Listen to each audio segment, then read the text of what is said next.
50 years ago, NBC aired a new episode of the classic Star Trek series, this time the last episode of Season 1, and these are my honest opinions about it. The Enterprise is approaching Deneva, a colony which does not respond to any calls. Spock suggests that a pattern of mass insanity is spreading in a straight line through this part of the galaxy. Several civilizations have been destroyed and it all looks like Deneva is next. Kirk is worried because not only a million of human lives is at risk, but 3 of the people are Kirk's brother Sam, his wife Rilen. I am absolutely sure I pronounced the name incorrectly, and their son Peter. And I'm pretty sure I pronounced his name quite correctly. Suddenly Sulu interrupts them because he found out that a small Denevan ship is heading towards their sun. Kirk tries to intercept the vessel, but the pilot seems to be happy, and he repeats that he's finally free before his ship burns up. Our heroes return to Deneva, beam down, and are quite surprised. The place seems to be deserted. Suddenly they are attacked, kind of, by a group of angry people who threaten them but not really attack them. And this is the first instance of my biggest problem with this episode, and it could be called illogical actions, or maybe acting against their previously established character. The attackers are not causing any real danger, but Kirk orders the team to stun them. Why?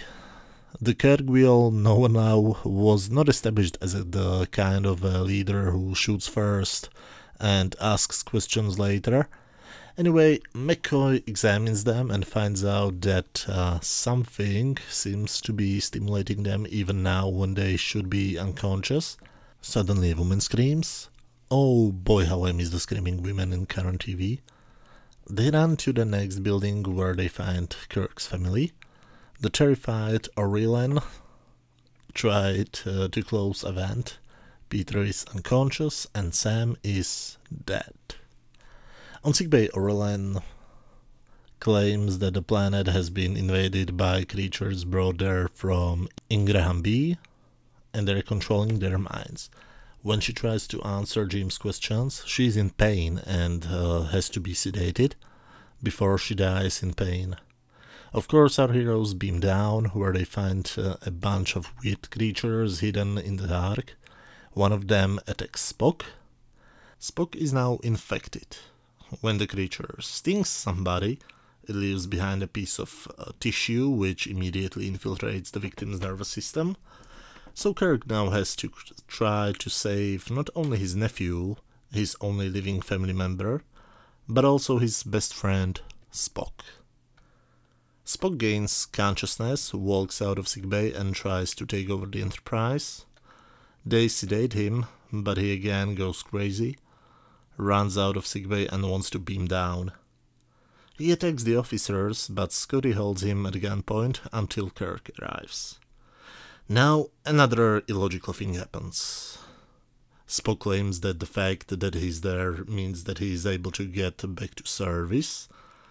Sorry, what? He just assaulted fellow officers. To me, it is a proof that he's crazy and not a proof he's fine. So what does Kirk do? He gives the lunatic a weapon and allows him to beam down. This is what I meant with characters acting illogical sometimes. Spock is attacked by a colonist, but manages to capture one of the creatures, and McCoy tries to find out how to kill it. Again, I don't really think McCoy would be so willing to kill a newly found life form. Don't get me wrong, I'm not saying that his decision is wrong. I'm saying that, in my opinion, McCoy doesn't act like McCoy. In the end, they find out that the thing that kills the creatures is the light.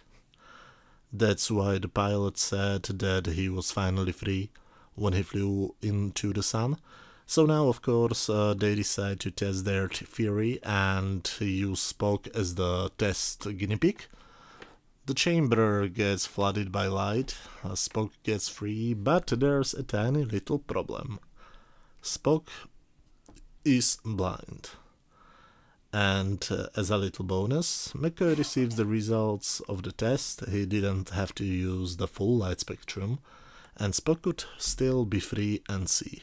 So they flood the planet with the correct light spectrum, the creatures die, the colonists are saved, the galaxy is saved, Peter is saved, Spock is saved, but McCoy has to live forever with the fact that because of his mistake, Spock is now forever blind.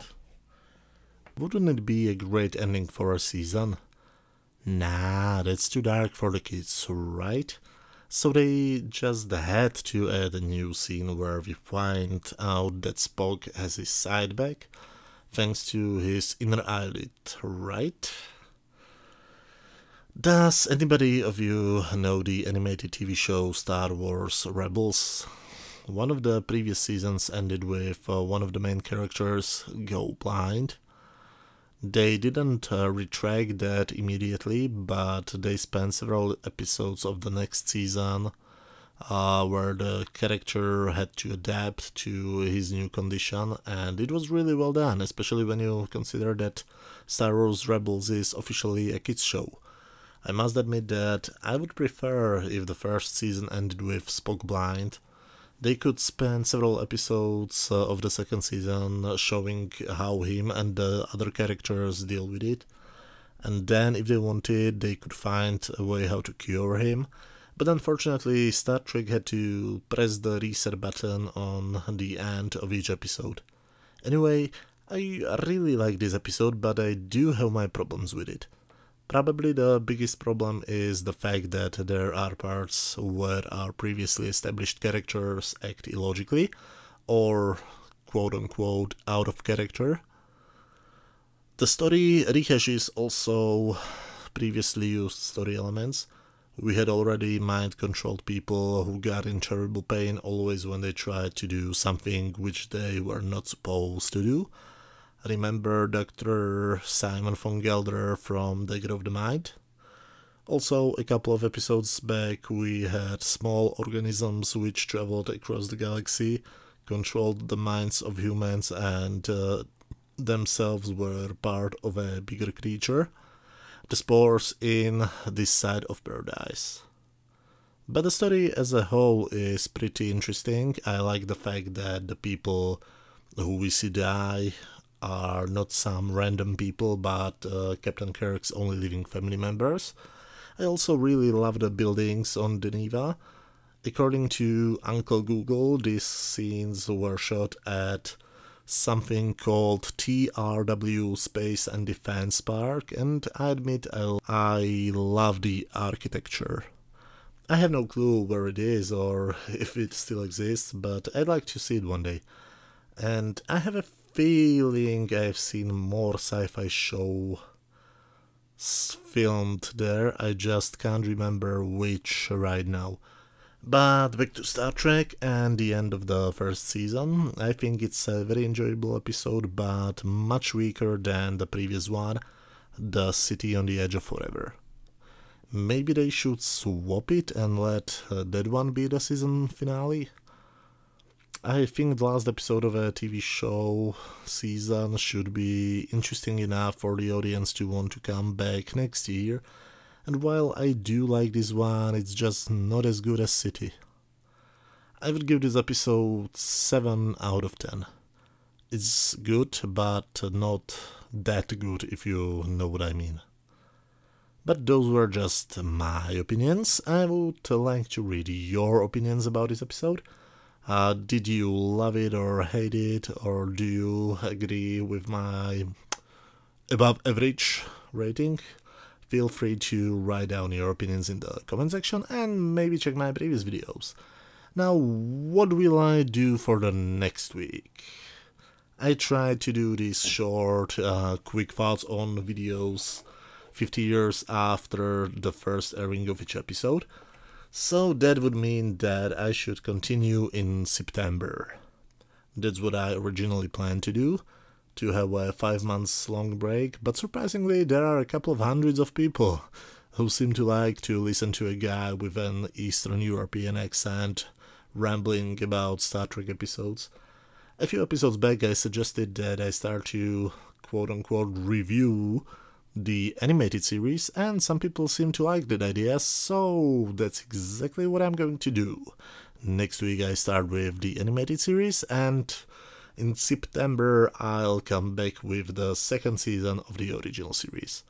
And to be honest, I start to think even about the first season of The Next Generation, which will have its 40th anniversary this September.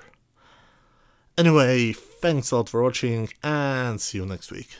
Bye.